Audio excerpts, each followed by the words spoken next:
Hello, everyone. I'm Kimberly Guilfoyle, along with Juan Williams, Jesse Waters, Stacey Dash, and Greg Gutfeld. It's 5 o'clock in New York City, and this is The Five.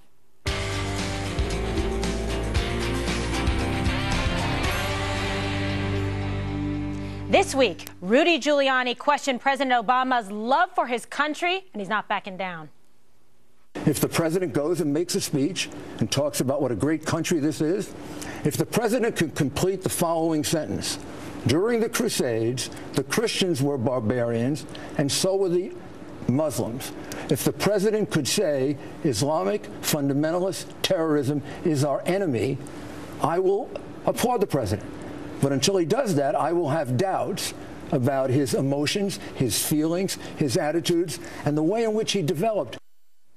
Agree or disagree with the mayor? There is no doubt the president has been publicly critical of America to the rest of the world. There have been times where America has shown arrogance and been dismissive, even derisive. The Americans are not your enemy. We sometimes make mistakes. We have not been perfect. I realize that America's critics will be quick to point out that at times we too have failed to live up to our ideals, that America has plenty of problems within its own borders. This is true. Just before he took office, then Senator Obama said this: We are 5 days away from fundamentally transforming the United States of America. So is it fair to question why he'd want to transform a country that he himself has said he loves? Greg. Well, to quote Reverend Wright, the chickens have come home to roost. Thought I'd throw that in there for the heck of it. I disagree with Rudy in the sense that I do believe the president loves his country, but he loves it in a different way. When we see America, we see the best thing in the world. When he sees America, he sees, the world's angry ant with a shotgun. It's the person that he's a part of the family, but always causing problems. So it's not dislike; it's a patronizing superiority, and it's the reason why it irritates me. It's when he's saying that we can do better. He's basically saying, "Be like me." Be like me, because I am better. And he always wishes that America would reflect his progressive ideology and be more like Belgium, or something more manageable and less aggressive and less arrogant than that angry ant with a shotgun who's always showing up, shooting at kids, playing their music too loud. He wants us to be likable and nice. That's why he brought up hope and change. So you can't blame Giuliani, or anybody for that matter, for having some kind of suspicion that perhaps, he doesn't like us as much as previous presidents, but I would stop there. All right, well, let's continue. I'm just I think we should end it. Giuliani also brought up the company that the president has kept. When you get a sense and a measure of a person by the people they surround themselves, and the people that we grow up with and that we spend our time with, whether it's professionally or academically, can help shape us and our viewpoints, our ideology. And I think that's what people are responding to, saying, the president perhaps has a different viewpoint and a way of looking at it. He doesn't seem to want to favor American exceptionalism. But then you look back at the history and you see the people that he's been in company with, like the Saul Alinsky's, right? Like the Bill Ayers, like Reverend Wright. And it does give you pause. Perhaps Obama loves America. He just has a funny way of showing it. If you just look at the words he's said and the deeds he's taken, he said America is not an exceptional nation. After Americans were killed, he went golfing and went to fundraisers. He's called half of the country bitter clingers. He, remember, didn't like to wear the flag pin after 9/11 because that was very offensive. He's opened the borders. He's gone on apology tours. He's played the race card. And like you said, he hangs out with these America-hating preachers, and he hangs out with domestic terrorists. So a lot of the people that, think the president doesn't like America, there's reason for that. And he gives this ammunition to people. Yeah, Stacey, when you look at these people, and you brought up Reverend Wright, Greg, this is a man, President Obama sat in the front row where this man was preaching, where he's saying things like, not God bless America, but God blank America. And take a look at him there. That's why people are upset. You say, wait a second, what are you even condoning and hanging out with someone like this if you really love America? Well, let's be honest. If America were a woman, he would have kicked her out of bed by now. It's obvious. That would be awkward. He does not love the country in its current state. He said he fundamentally wants to change the country. He overrides his military, his commanders-in-chiefs, and everything they want to do. He will not allow us to be the superpower that we are. He undermines every step of the way. You know, he half-steps everything, and that's not who we are.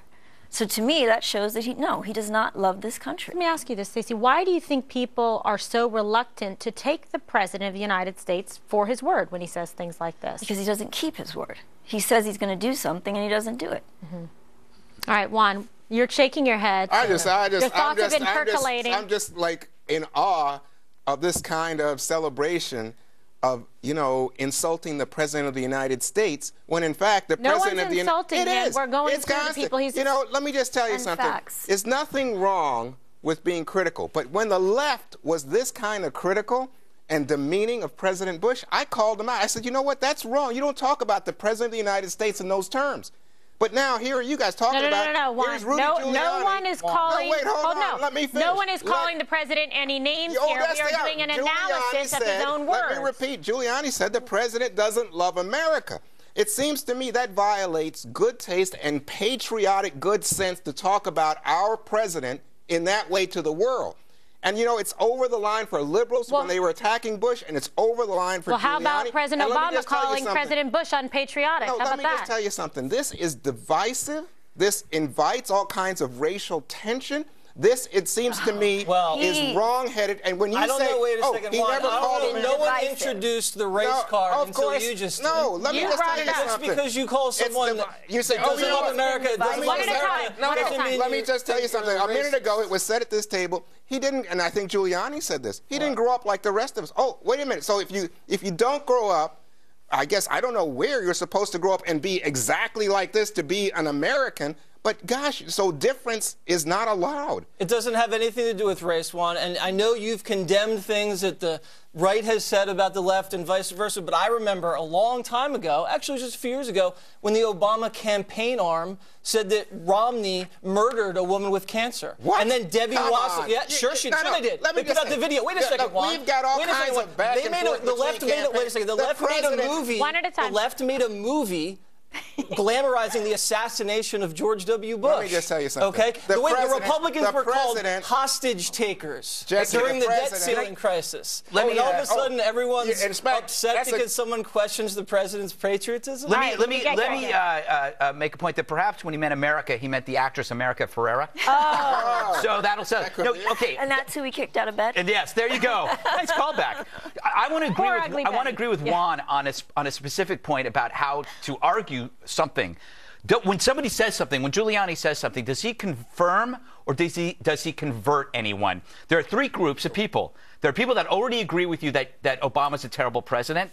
There are people who don't agree with you who think he's doing a great job as a progressive leader. And then there's people in the middle who are waiting to be convinced as a new election comes up of which direction the country is going. Questioning Obama's patriotism isn't exactly the right way to convert people. However, you could be persuasive focusing on his academic background, not race or religion, but focusing his actions as they pertain to his past beliefs, the people that he hung around with or the professors that he had. You can get to the same conclusion, I believe, without saying those other things. By the way, what Giuliani says is great for FNC. It's great for talk television, but you don't win converts. You only confirm those with your assumptions. Yeah, I mean, it seems like it was a device to call attention to himself more so than any real valid criticism of the president. I mean, if he... But he started the sentence with, I know this is going to be a terrible thing to say. In that case, don't say it, right? Because you know you're in trouble the minute you start down that path. He was addressing a group of people that were probably supporters of Rudy's and perhaps politically like-minded, have some of the same ideology. It was Scott Walker's... Right. So the point is he's tailoring, I guess, his speech to that. But nevertheless, he stands by his words. This is a very bright man. One thing you don't doubt, I don't think anybody doubts whether Rudy Giuliani loves America or that he's a great patriot. He did great things for this country. Well, now I doubt if he loves the president. I never had any doubt about that. You knew that he didn't love the president. But I'm saying, you never heard Rudy Giuliani when Wall Street threatened America's Economic Foundation say, oh, you know, these bankers, these hedge fund guys, you know what? They're greedy, and they're acting in the best interest of themselves, not America. I'm sure if he thought that he would have no problem saying it. This is not a man who minces words. We'll call him up and ask him. In the meantime, I'm taking this to the White House. Let's listen to Josh Earnest and whether he feels sorry for Rudy Giuliani. I don't have a direct response to Mr. Giuliani's comments. The truth is, I don't take any joy or vindication or satisfaction from that. I think really the only thing that I feel is I feel sorry for Rudy Giuliani today. Do you think Rudy Giuliani has lost it? I don't know. I mean, those kind of hard-hitting questions, we just live and breathe for them every day, right? I mean, what do you think? Inappropriate response, or just he sort of blew it off, took the high road? I don't know. I mean, what are you going to do? This is a team sport. So they just insulted his team captain, so he's going to respond a certain way. What's terrible about this story, in a way, is that when you think about these two people, how they could actually work together. President Obama and Rudy Giuliani are like a cop team in which one is the nice kind of wimpy cop and the other one is the guy who gets crap done. It would be like L.A. Confidential, that in fact you put Obama out there to appease your adversaries, and then you have Giuliani in the back waging a deliberate, devastating war. Yeah. But we live in a country now where that's impossible. With the sniper weapon. Well, you know, I wish it was possible. I wish it was possible that instead of all these games, we actually got something done on immigration, on health care. I could go on. Okay, so now you're Juan, yes. the media is really in the tank here, though. I mean, to act like all outrage and then carry water for this guy. I remember when I think Sarah Palin was accused of having something to do with the shooting death of Gabby Giffords, and the media, you know, brought that on, that narrative. We've had so many insulting things said by the left, and the Democrats and the media is silent. Biden, remember, said, "Oh, the Republicans want to put you guys back in chains." I didn't hear anything about that. Only on this network. Oh, I was going to say, on this network. I don't know why. But all of a sudden, some ex-mayor, some ex-mayor has a beef with the president, and all hell breaks loose. Oh, now you're minimizing Rudy Giuliani. I don't think this is good for your career. Really? I really don't. I'm going to take advice from you on my career.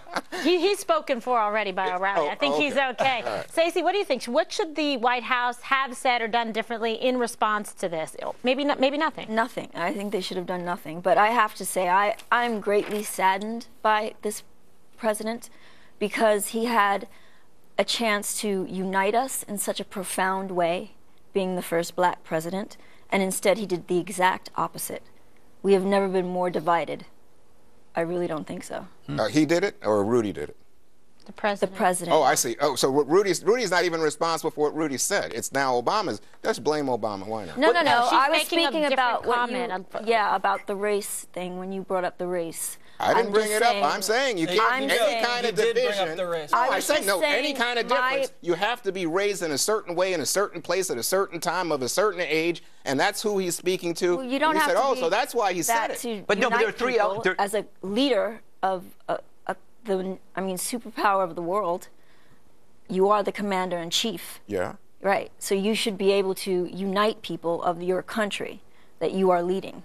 I think he does. Are you kidding? Are you He's the most polarizing president in U.S. history. Let me just say, when it comes to our military, I don't think there's any president who's expressed himself better than President Obama in terms of support of our military. 15% of the military approves of the president. Just 15%. I mean, you couldn't be more wrong. That's a different strategy. Greg?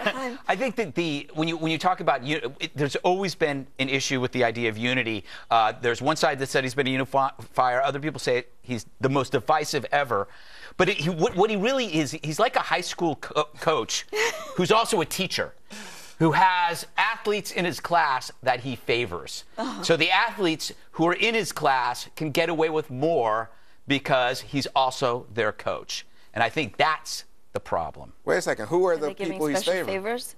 I would say that he favors what I would consider minority, marginal classes that he thinks do not have power. He's always going to take the side of the powerless over the powerful. As he perceives would you debate that? I think a lot of people would debate it who say, look, Wall Street's booming. That's a good point. And look at the poverty rate in the country. So, I mean, there would be discussion about that. But I think that when you Well, look he at did a shrink president, the middle class, that's for sure. oh, there we go. All right, there we go. So she's making the middle point. class is like on Nutrisystem right now, right? Oh, all right, my God. next on the 5, it isn't just Hillary's foreign policy legacy that could hurt her in 2016. New revelations about her past that could be a major issue for her if she runs. And later, you know it, yeah, Facebook Friday. Post your questions for us now on facebook.com/the5FNC.